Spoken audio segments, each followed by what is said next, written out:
Hello everyone and welcome to my channel. In this video I was thinking we could be painting this easy starry night. All the materials I will be using for this painting are listed down in the description box, so make sure to check it out. I think it will be fun and really not that difficult, so get your supplies and let's get started. First thing I did is pre-wet the entire paper, and the colors I'm using for the sky and also the reflection are indigo. Then I'm adding a little bit of Mother Lake red light into my indigo and also some green into it, and later on I will be also using cadmium yellow medium to make the lightest part where the sun is setting. As you could see, the darkest part will be upwards on the upper part of the sky, and also downwards on the lowest part of the reflection.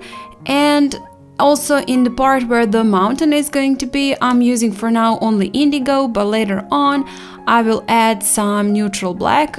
I will paint the mountain with neutral black, and the lighter colors I'm using nearer to horizon line, and in that way, I'm just making the impression that the sun is setting right there.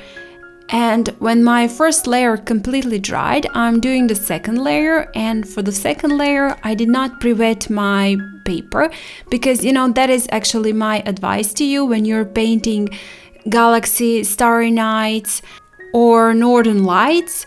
Well, is to pre-wet the paper for your first layer, and for the second, third, fourth, whatever layer you're doing later on, do not pre-wet the paper, but just paint on a wet paper.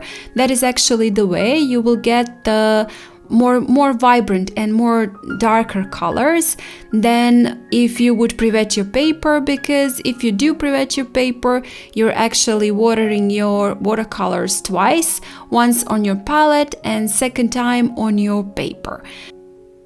When the paint completely dried on my third layer, that is how many layers I've done, 3 layers, and when the paint completely dried, I'm adding some white gouache splashes, and for that I'm using some smaller round brush and also a script brush for a larger stars and for smaller stars, and lots of them. I'm using a flat brush. This is just some old flat brush that is actually pretty hard, and if you don't have a flat brush like that, you can use a toothbrush. And well, with that brush I'm actually managing to splatter some very small stars, and in quite an amount of them. And when that dried, I'm painting in my mountains, and for mountains, as I said earlier, I'm using neutral black. I think I said it earlier, but doesn't matter.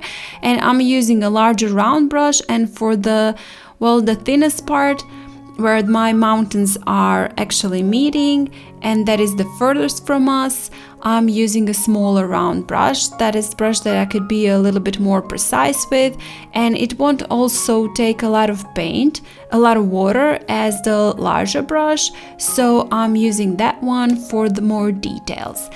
And after that, I'm just flicking with my brush, and it's pretty dry right now. There is still some water in it, but it is pretty dry, and I'm flicking it down to make the impression of the reflection in the water from the mountains.